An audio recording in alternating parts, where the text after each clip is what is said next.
โครงการก่อสร้างทางรถไฟลาวจีนแม่นการลงทุนที่ใหญ่ที่สุดในประวัติศาสตร์ของสปป.ลาวแม่นโครงการก่อสร้างสัญลักษณ์ที่ยิ่งใหญ่ที่ทันสมัยของลาวซึ่งได้แบกหาบความหวังของภาครัฐสองประเทศลาวจีนพวกเขามื้อนี้เวียกจุดสุมคือขัวข้ามแม่น้ำคลองที่แข่งหลวงพระบางของโครงการรถไฟลาวจีนได้เชื่อมโจทย์กันพวกข้าพเจ้าในนามคณะคุ้มครองโครงการจะสืบต่อเฮ็ดทุกสิ่งทุกอย่างโดยเฉพาะการปรับปรุงกลไกประสานงานเพื่อร่วมกับบรรดาท่านทุกภาคส่วนที่เกี่ยวข้องเพื่อเฮ็ดให้โครงการก่อสร้างทางรถไฟลาวจีนประสบผลสำเร็จกลายเป็นโครงการที่ดีเด่นเป็นโครงการปลอดใส่ข่าวสะอาดและเป็นตัวแบบของโครงการร่วมมือระหว่างสองรัฐบาลลาวจีนสร้างโดยบริษัทวิศวกรรมทางรถไฟเลข 8 สป.จีนแม่นหนึ่งใน6นาวิกการก่อสร้างที่สำคัญกว่าหมู่ของโครงการรถไฟลาวจีน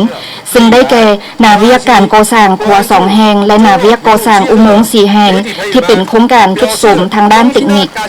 ในระยะ25 เดือนที่ผ่านมาโดยมีการนำพาอย่างถูกต้องของบริษัทรถไฟลาวจีนและมีการสมทบร่วมมือจากรัฐบาลลาวผู้เข้าร่วมการก่อสร้างทั้งหลายของบริษัทข้าพเจ้าได้ทำความพยายามสุดขีดในการปฏิบัติหน้าที่เวียงงานของตนเอง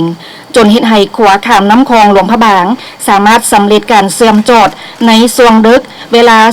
2:08 ที่ผ่านมา非常高兴参加今天上午举行的琅勃拉邦湄公河特大桥合龙仪式。我代表中国驻琅勃拉邦总领馆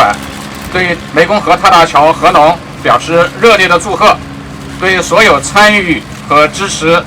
中老铁路第3标段建设的老方各部门、老中铁路有限公司